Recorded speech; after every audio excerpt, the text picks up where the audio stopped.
Hi friends, welcome to Apurvai. This is Apurva and today we are going to learn about some tips and tricks on how to get pregnant. And to share these tips with us, we have Dr. Priyanka joining us all the way from UK. Priyanka here is my very good friend and an excellent gynecologist. So, hi Priyanka. Hello, Apurva. Thank you for having me on Apurvai today. Thanks a lot for joining this video. And could you tell us a little bit about yourself and your work till now?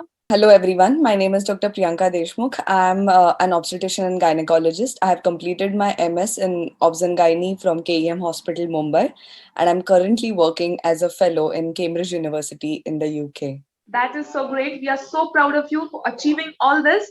And thanks again for joining this video. So, friends, without further ado, let's start.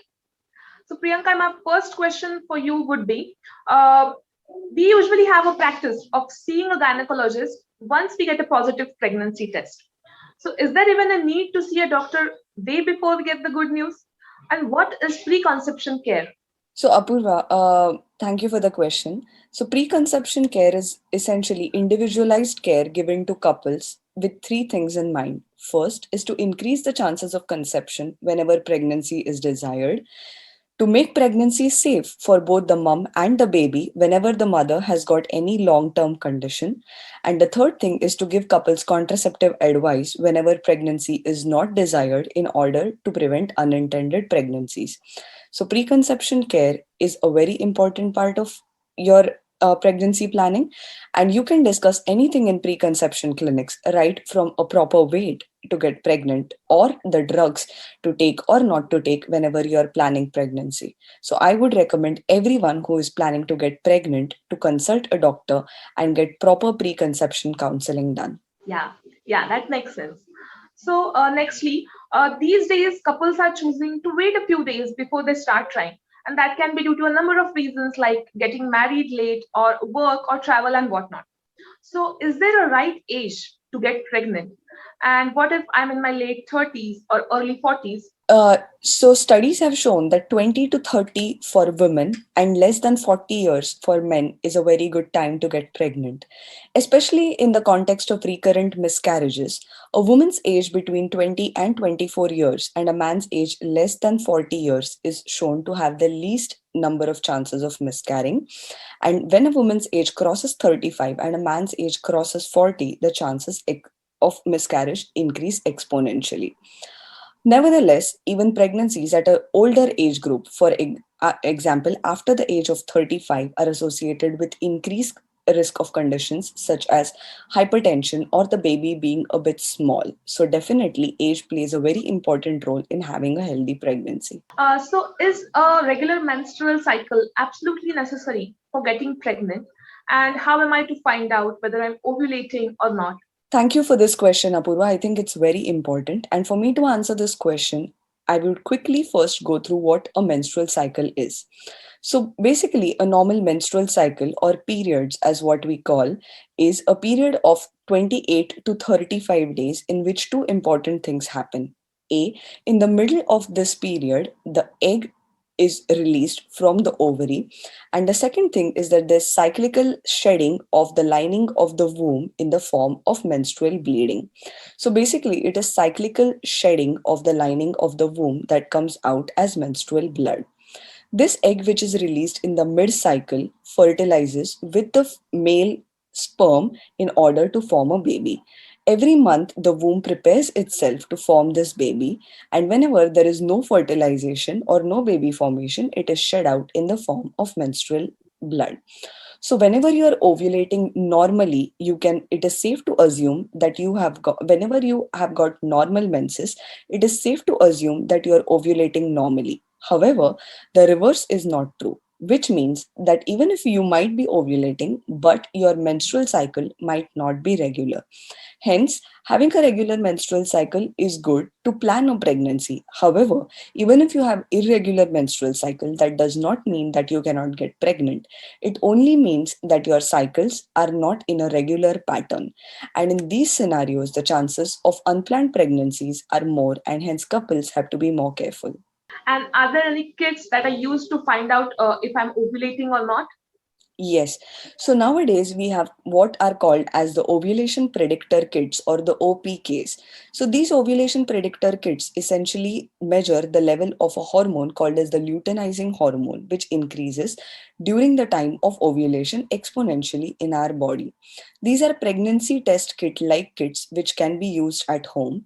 Normally, as I mentioned, in the mid cycle, that is, ovulation occurs 14 days before the bleeding occurs during menses. Thus, around 10 to 11 days, you can start using the ovulation predictor kit.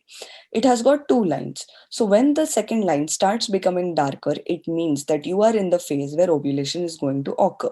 And thus, we advise couples to have daily intercourse during the time when the line is dark.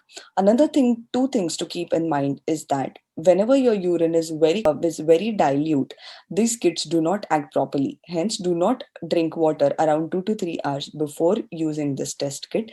And the second thing is that certain drugs, for example, oral contraceptive pills or clomiphene citrate, which is used in PCOS, can alter these testing results, and hence they are not predictable and reliable when used during these conditions. So I guess this brings us to our next question.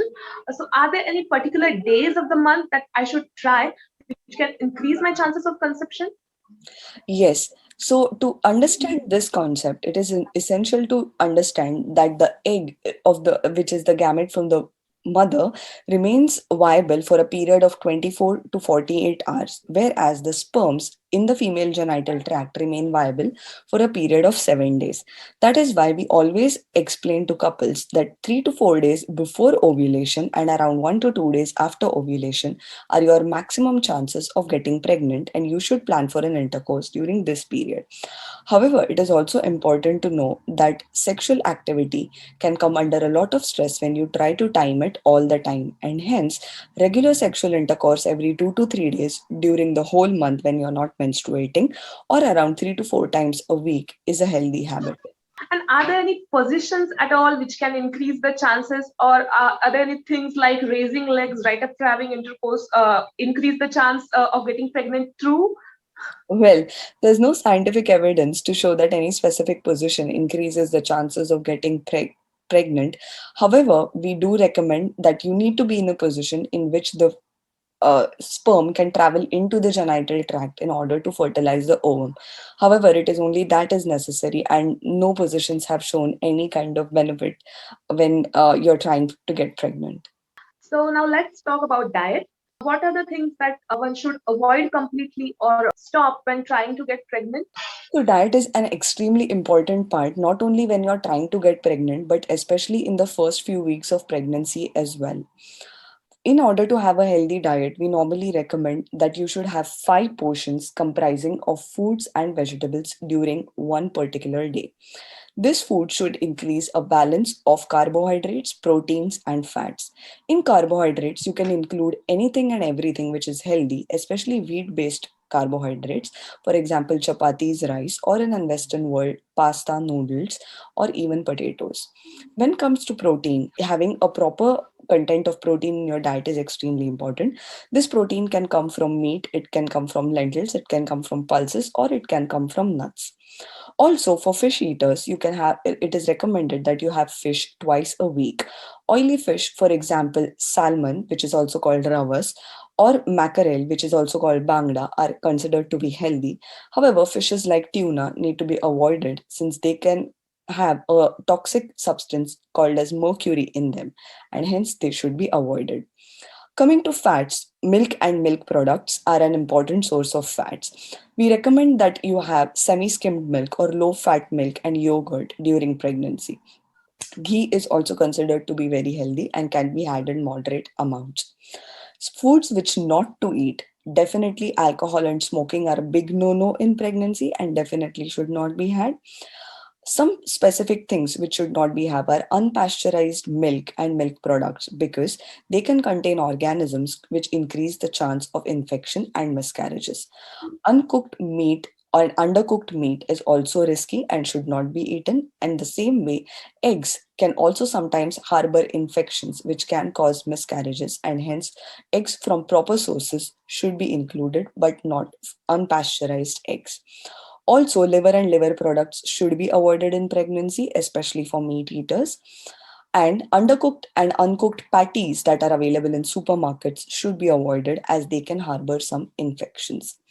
So, after that, coming to the most important component of diet is to include folic acid.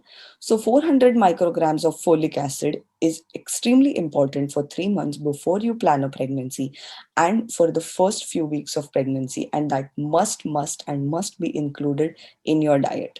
Certain foods also contain natural folic acid, and that also help to keep the folic acid levels in your body normal.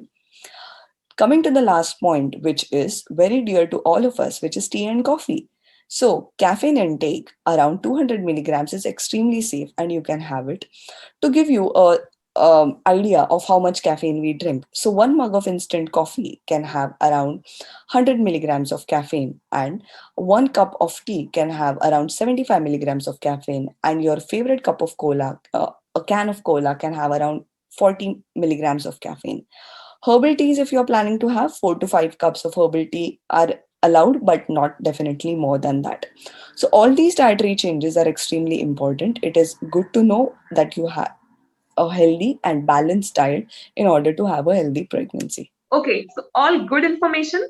So, Priyanka, my next question is, should I check any parameters like hemoglobin or thyroid before starting to try to get pregnant? So, in all the tests that are available today, obviously women feel that they need to be best prepared and in their best possible condition to get pregnant. However, no tests are particularly recommended when you are trying to get pregnant unless you are already suffering from a condition such as anemia or thyroid disorders, when having a normal level is definitely beneficial.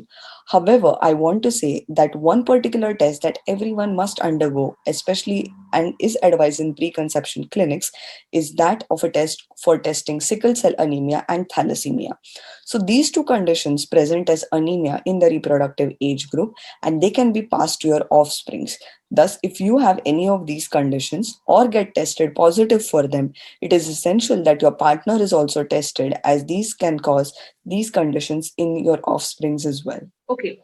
So, what if I have any pre existing conditions like PCOS? So, what care should I seek in that case?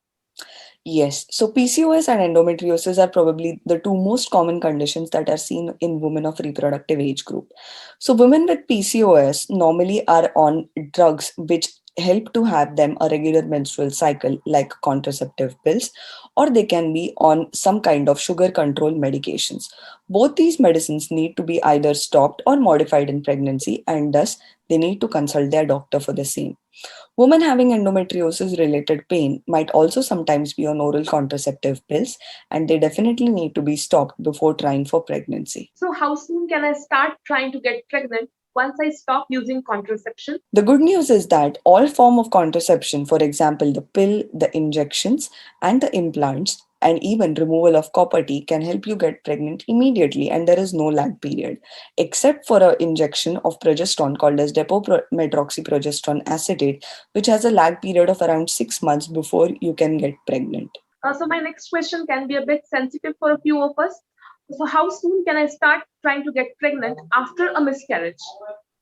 Well, recovery from a miscarriage, Apurva, I feel is equally emotional as much as it is physical. So, physically, after you have a miscarriage, after you have one normal menstrual cycle, you can start trying for pregnancy right away. However, emotionally, if you want time to take after to recover from the episode, you must take that time and then start trying for pregnancy.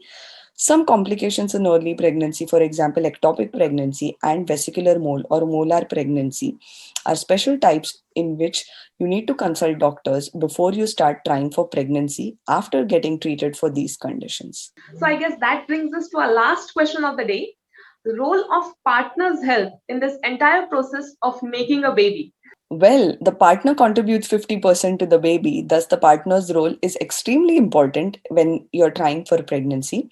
Three specific things to note in partner's health are: A, partner's age. I have already said that in as the age advances, the chances of miscarriage increase. Thus, partners less than 40 years of age, maximum chances of conception. Second thing to note is the partner's occupation. So, in certain occupations, such as if the partners are cooks or if they are having in in conditions where they have to stand for a long period of time, or their job is standing, or if they are heavily drinking and smoking, it can have an effect on their sperm count and thus lead to reduction in fertility. And the third important thing is that if the partner is suffering from any kind of genetic condition that can be passed to the baby, they need to be properly tested, and the couple should undergo genetic counseling before trying for pregnancy. So that was all good information. Thank you, Priyanka, for sharing this information with us. And thanks to you, dear friends, for watching this video till the end. I'm sure you got a lot of beneficial points from this video. If you have any more questions, do write us in the comment section below. Priyanka, you want to add anything? Thank you so much, Apurva, for having me on Apurvai again. I would just like to mention that all this information I have given as a friend. However, if you have any doubts, do not hesitate to contact your nearest doctor, as the information in this video does not substitute for any kind of proper formal medical advice that you would get. And I'm sure Apurva would agree to this. Yes. However, if you have any kind of suggestions or any more questions for us, we will be very happy to answer that. So thanks again, friends, for watching this video. Let us know your feedback, and should we make any more videos on the reproductive health topic. See you next time. Till then, bye-bye. Bye-bye. Take care.